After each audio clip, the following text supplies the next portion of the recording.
Good evening, everyone. Welcome to my YouTube channel, Leap Classes. I am Anjali. Children, we have already completed 10 videos of our MCQ 10 on 10 series, in which we do 10 questions in each video. And we have covered almost all the topics for semester 1. Right, children? Now, today we will start with section B questions.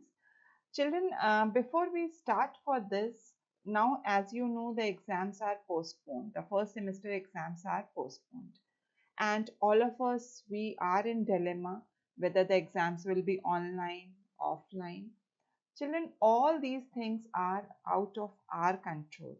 So what is in our control, we should focus on that. That is study part, right? So we should do more and more practice of the syllabus. Take this as a positive note that you have got little more time, little extra time for the preparation. So don't worry how the exams will be conducted, when the exams will be conducted, just focus on your studies. Right, children? So we begin our 10 on 10 series part 10, and this is for section B questions. Right, children? So we begin with our first question. This is case study based question. Children, I am trying to follow the pattern which is given in the specimen question paper, and one question is of this type, right? Read the paragraph given below and answer the given questions. Java provides many type of operators which can be used according to the need. They are classified based on the functionality they provide. Some of the types are arithmetic operators, unary operators, assignment operator, relational operator, logical operators, and ternary operator. Arithmetical operators. They are used to perform simple arithmetic calculations or operations. Unary operators, they need only one operand. They are used to increment, decrement, or negate a value. Assignment operator, all of you know, equals to sign is there. And this is used to assign a value to a variable.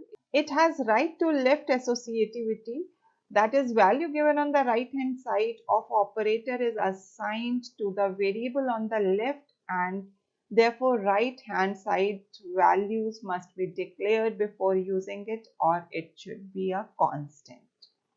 Right, children?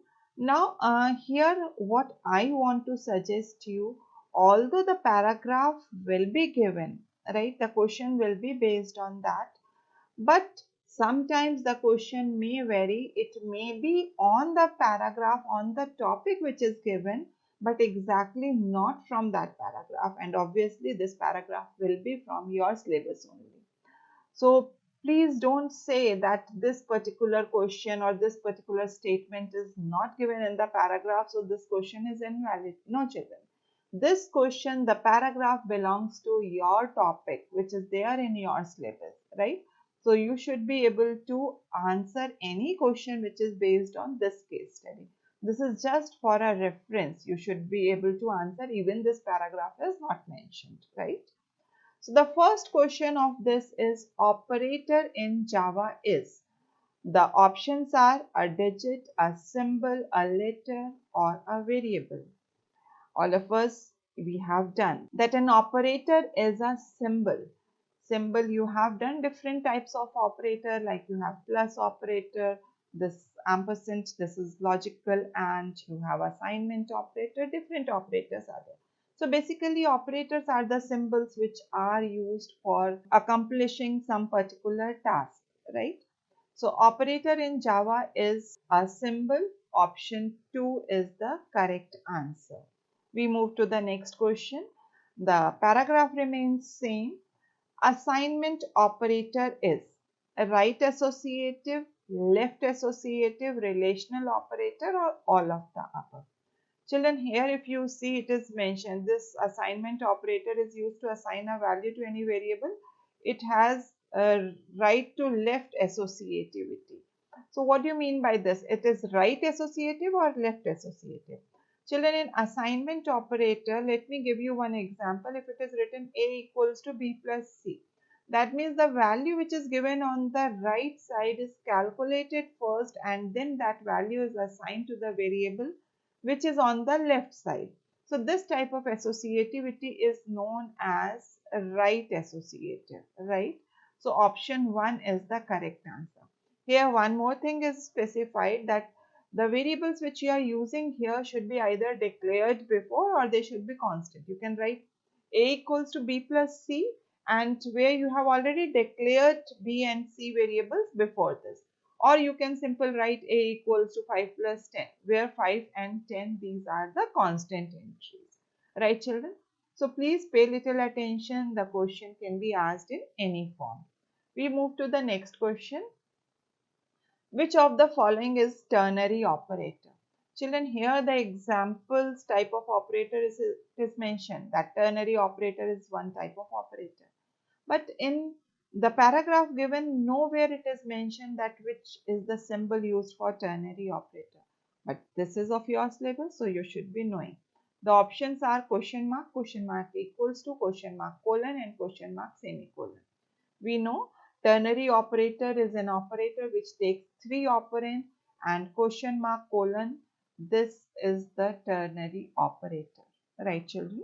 The next part of this is the number of operands used by binary operator. Children, we have three types of operator: unary, binary and ternary.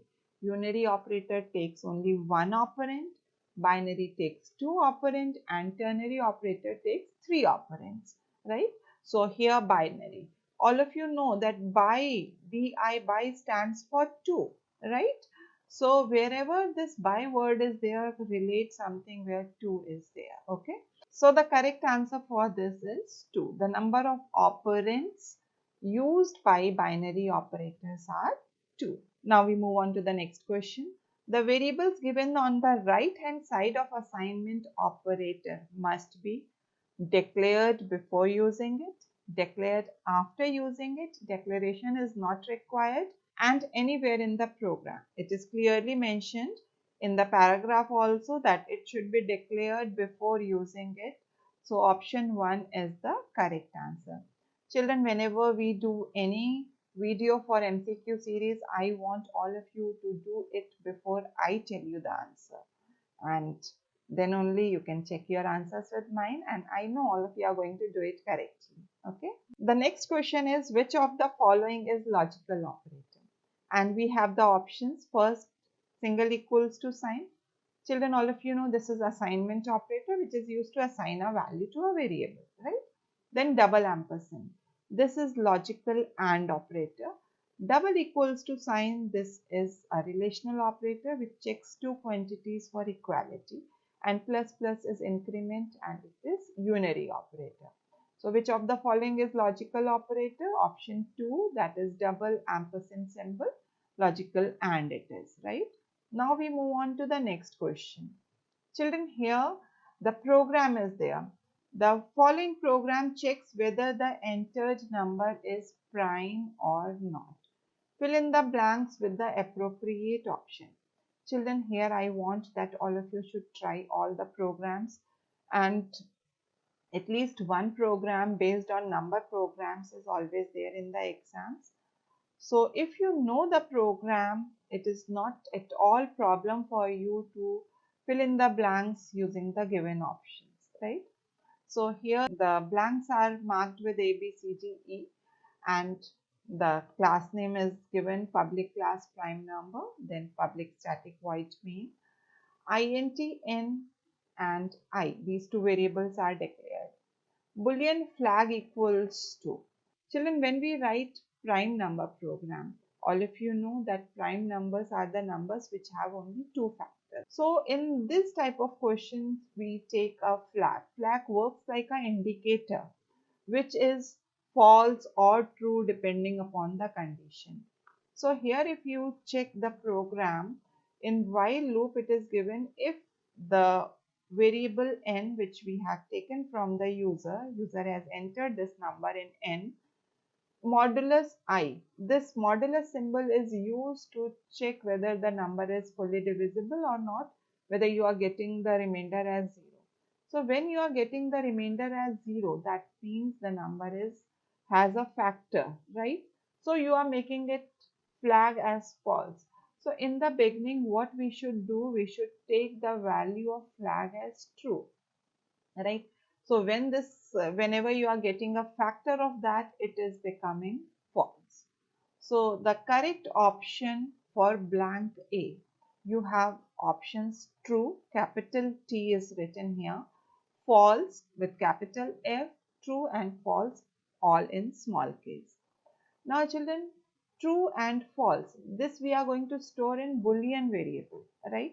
And we have only two Boolean constants, true and false, and they are never written within double quotes or with capitals. So option 3 is the correct answer, right children? Now we move for the next one. Choose the correct option for blank B. If n equals to 0, what is n? N is the number which the user has entered, right? N equals to sc.nextInt. This n is entered by the user. If n equals to 0, n equals to 1, here some operator should be there which in which you want that these two conditions should be satisfied, right? So you know if the value of a number is 0 or 1, that is not considered as a prime number. So you will give here if n equals to 0 or n equals to 1, because if I write n equals to 0 and n equals to 1, that is not possible. At a time the number cannot be 0 and it cannot be 1, right? So if the value of n is 0 or it is 1, then it is not a prime number. So option 3 is the correct answer, right children? Now we have the next option for blank C. Choose the correct option for blank C. While I here C blank, the blank is named as C and N. Here you have to put the condition till when you have to use this loop. When we are coming here, if this condition is false, that means if the number is 0 or 1, directly we are printing it is not a prime number and there is no need of proceeding. Else, that means if number is not 0 or 1, then we will come here and we will check while, till when you have to take the loop, while it is less than n or greater than n or equals to n or greater than equals to n. Obviously children, it should be less than n, right? While I is less than n, you have to perform this, right? Now in the beginning here, one thing is missing, that I'll just write here, that you will take the value of I is equals to 2, right? Because we know that when we are checking the factors, 1 and itself, it is always the factor of every number. So we will take the loop from 2 and we will go till less than n. So if here in between, check the condition, if n modulus I, you are dividing the number with this I variable first time by 2, then 3, then 4, then 5 till 1 less than that number. So if this condition is true, that means you are getting the remainder value as 0, means I is the factor of n. So you are taking flag as false and you are giving the break statement, because if you are getting a factor, there is no need of proceeding further and we will break and we will come out of the loop. So for option C, less than is the correct answer. Children, this I equals to 2 I missed, so please just consider this as a one statement, okay? Then here also I'll just write I equals to 2. Choose the correct option for blank T. Now, if you are proceeding for this loop, now what you have to do? If first time you have checked, if the condition is true, you are giving false and breaking, taking you out of the loop. But if this condition is not true, it will come to this D statement. So what you have to do? You have to increase the value of the denominator 1 by 1, right? So you have to increment and the denominator variable is I. So we have to give I plus plus. The options are I plus plus, I minus minus, I equals to I plus 2 and I equals to I minus 2. Option 1 is the correct answer.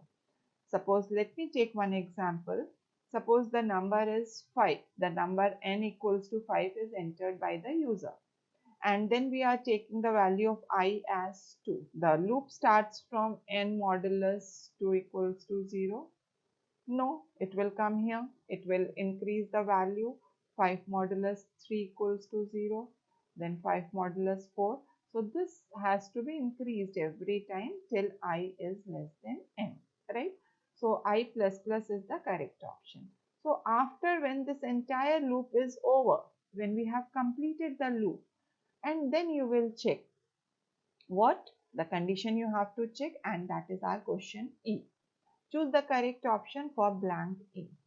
If true, if false, if flag, if I equals to n.